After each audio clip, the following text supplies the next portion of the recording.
You're watching Hard Rock Nation. This is the shortest video I could possibly make about music theory. There's going to be a lot of content and information in this video, so please give me a like, subscribe down below, and also comment. Tell me what you think about this video, how helpful it is. I have to leave my volume on my guitar on for some weird reason because I have to do a bunch of cleaning out with an air chuck, so I'll have to do that later. So if I have a little bit of a scratchy pot, don't worry about that. I can always fix that later. But this is my Hall Leonard Music Theory Guitar Method book. And it's kind of cool. If you open it all the way up, you get the full, pretty much the whole entire guitar. It's a paperback. I don't like that, but it is what it is. So here we go. We're going to first learn about the fretboard, which is chapter 1. And I like how this book is very simple and clear. You don't have to go through all the contents and all that. That's sweet. That's nice. It's probably all the way at the back too, all that stuff. Yeah, which is the preferred method in creation of books. But this is the author. His name is Hall Leonard. That's what he looked like. Yeah, he looks like a guitarist. And the first part is going to be the fretboard layout. So, the guitar is a fretted 6-string instrument tuned low to high, E, A, D, G, B, E. 88 Dynamite, goodbye Eddie. The frets represent half-step increments. See chapter 4 for intervals. We'll get to that, but not in this particular video. We'll just do it one chapter at a time. I like how the chapters are very short. That makes my videos less long. So then you have, playing along one string from open to the 12th fret produces all 12 pitches of the chromatic scale. For example, all 12 pitches of the chromatic scale. I'm using this guitar because it's in standard tuning, and it's a Floyd Rose. But aside from that, this is the chromatic scale.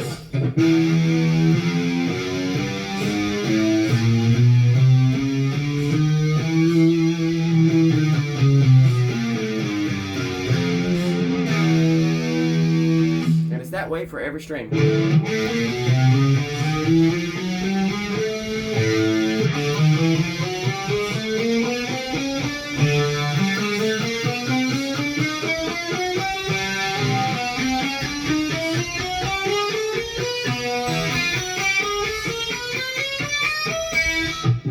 it goes like that over and over and over again. That's the chromatic scale. And okay, let's continue before we move on to the next page. The 12th fret represents an octave. See chapter 4 for intervals again. So once again, that's an octave. Another octave. Another octave. Another octave. Another octave. And the last octave. And if you're blessed, some guitars have 24 frets, like this one does. So you end up having 1, 2, 3, 4 actually octaves, because you can consider this an octave. 1 octave, so that's 1 octave. 2 octaves. 3 octaves. So on a 24 fret guitar, you only get 3 octaves.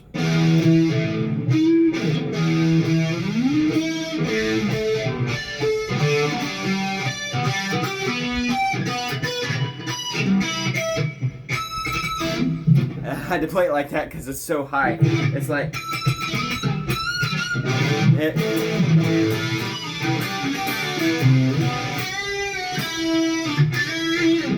but yeah, that's very high on the guitar. And I'm not saying that's useless, but it's nice to have that fret when you need it. Alright, so then the next part of this paragraph here. The 12th fret represents an octave. Chapter 4 intervals above the starting point on one string, at which the pitches start over again, ending at frets 21 or 22 on most electric guitars. Most electric guitars have 21 or 22 frets. This electric guitar is special. It has a special neck, so it has 24. But not everybody has that. A lot of people don't have that. And I so happen to have my first electric guitar, ended up having my Schecter down here. If you've watched my channel before, I've shown you before, has 24 frets as well. It's my favorite guitar. It's really easy to reach the highest fret. This one, it's a little bit harder. But you can still do it. It's just easier to do it standing up, which is actually better. And then, unlike a piano, the same note can be played at several different points on the guitar. This is demonstrated below. This is what this looks like here. That's what they're demonstrating below here. That's the first page of this book. Going over here to the next page. We only have 3 pages to do, so we got one last page here. Learning the names of the open strings is easy, but memorizing all the notes on the fretboard can be long and difficult process. True that. Here's a great warm-up exercise to assist you in achieving that goal. Choose any note and play it once on each string, where it's located between the open string and on the 11th fret, from the low E to the high E, and back down again. Start slowly at first, every day with a different note, and in no time you will be able to locate any pitch on the guitar immediately. Truly an invaluable skill. This exercise is demonstrated below with the note A. So, for example, how many A's do you think is on this guitar? We're gonna just say a lot. So right now this is the note A. And if you don't like my distortion, I'll just turn it off.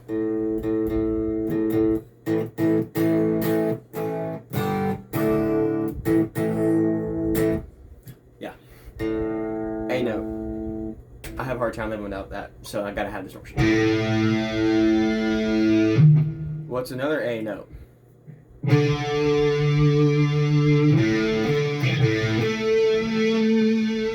That's another A note. Now, then of course you got this A note way down here. But there's also other strings that include A notes.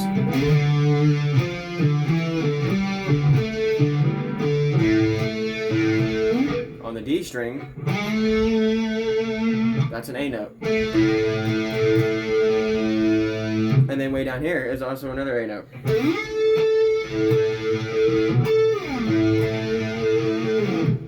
What about A flat?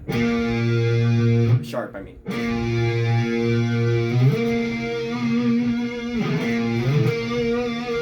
So you're basically just going a fret up from this note, which is the 7th fret on the D string, which is also an A. If you want that to be flat, guess what you gotta do?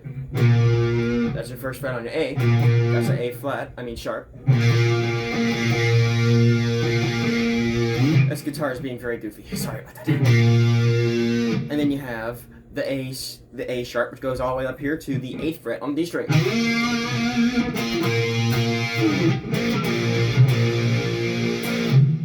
This guitar doesn't know what to do.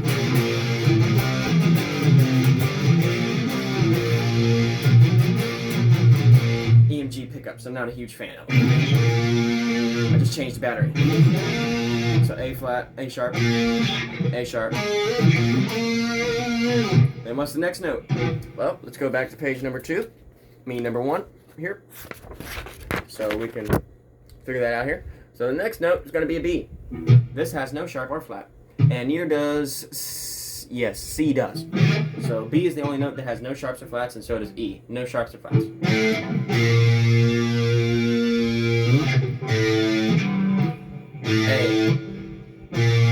A sharp.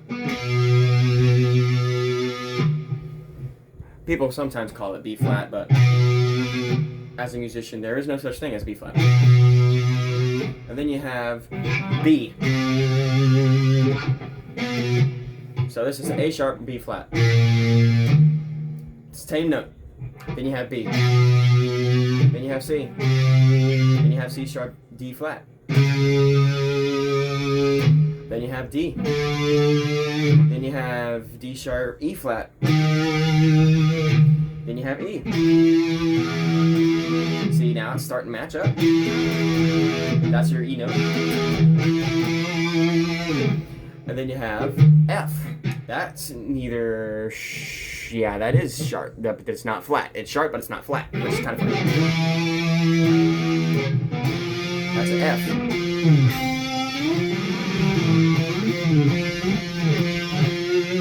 That's how your F major chord gets shaped. Major starts out with the note. Your F major chord goes like this.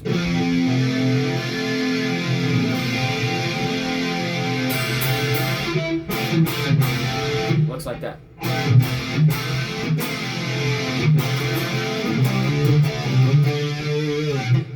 I love this guitar, yeah! And then, right after the F sharp, all the way down over here at... I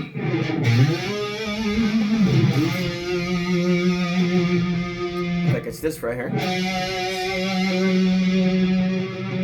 You have G. Then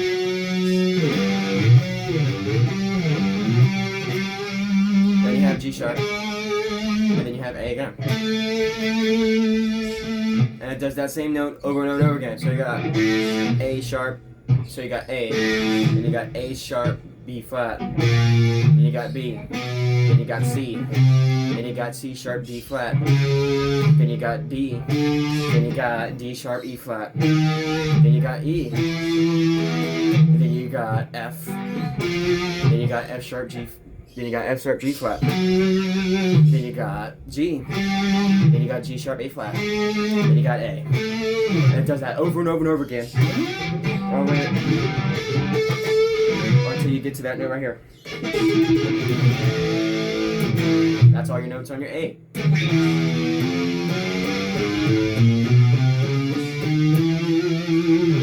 Then you got all your notes on here. That was the E, sorry. And you got all your notes on your A.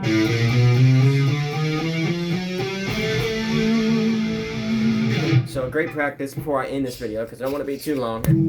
We've got a few more sections to read about on this book here. We're going here page after page. Here's an important revelation that many overlook. The tuning system used for a guitar follows a pattern of ascending perfect fourth intervals. Low E up to A is a fourth. So for example, these two big strings right here, E and A, that's a fourth. That's what a fourth sounds like. This is a fifth. So when you put your finger on your A string on the second fret, which we all know is going to be your B. So a B and an E make a fifth. That's part of the circle of fifths. We'll get to that later. But you got your fourths here. Another fourth. Another fourth. But what about these two notes? Sorry, I had a weird note, weird thing on my guitar again. That's a third. And then you got a fourth again. So you got fourth, third, fifth, fourth. And then these are fifths.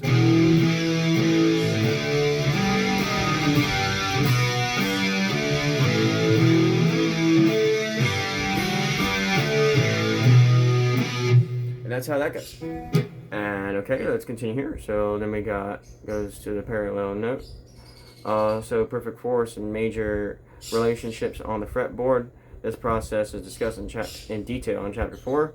Whether you choose to tune your guitar to another instrument such as a piano or an electric tuner, you should always fine-tune your guitar to itself once you've finished. Here's a step-by-step process to double-check your guitar's tuning. So, just to make sure my guitar is in tune, this is all done on the 5th fret, and then B string is done on the 4th fret because it's the 3rd. So you got this. That's in tune. You got this. That's in tune. You got this. That's in tune. Now all of a sudden you go to the 4th fret for the G string so you can tune to your B. That's in tune. Then you got this one. Thanks to the Floyd Rose, they're all in tune. But yeah, that's how you tune it, basically. So basically we're getting to the real basics right now. So tuning with harmonics. See, it talks about tuning with harmonics, which is basically like this.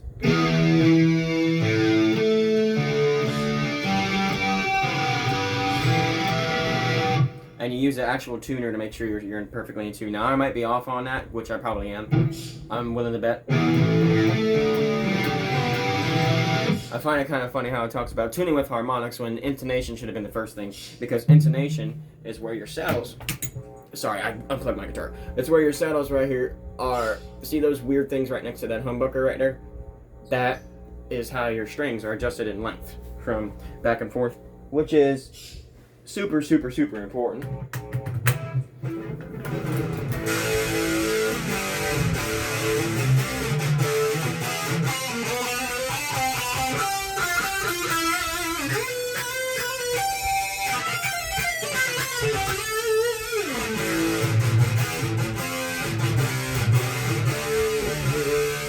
I'm getting all kind of weird, funky tones out of this guitar.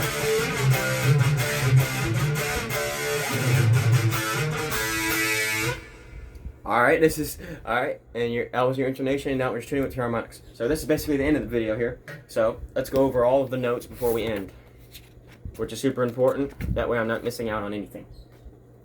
So I'm just going to play all the notes here.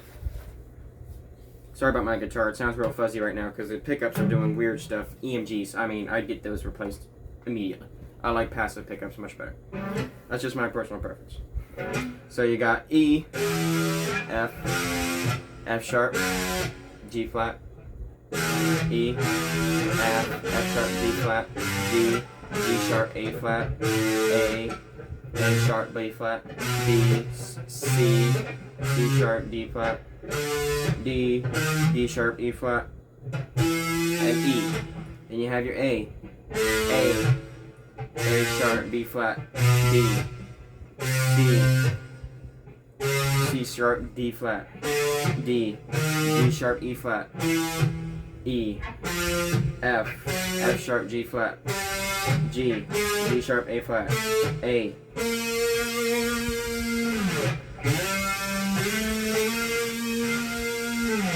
And that's how that goes. And then you have your D note. And please feel free to pause the video if you have to within this particular section. I'm having to go through it fast. So if you're not as fast of a learner or whatever, please feel free to pause the video for every note I say so that you can get a gist of what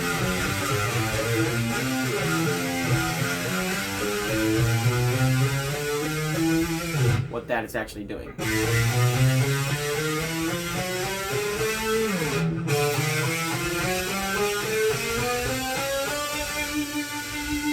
So again with the D note, so we don't forget. D, D sharp, E flat, D, D sharp, E flat, E, F, F sharp, G flat, G, G sharp, A flat, A sharp, B flat, B, C, C sharp, D flat, and D once again. Then you have your G note. G, G sharp, A flat, A sharp, B flat, C, no that was B, then it's C, then you have C sharp, D flat, then you have D, see how it kind of matches up, and then you have D sharp, E flat, then you have E, and then you have F, and then you have F sharp, C flat, G flat, sorry, and then you have G. And then for our B note, B, C, C sharp, D flat, D, D sharp, E flat, E, F, F sharp, G flat, G, G sharp, A flat, A sharp, B flat, and then B. And then for the final note, it is the same thing as the low note. So you have E, F, F sharp, G flat, G, G sharp, A flat, A sharp, B flat, B, C, C sharp, D flat, D, D sharp, E flat, and then finally E.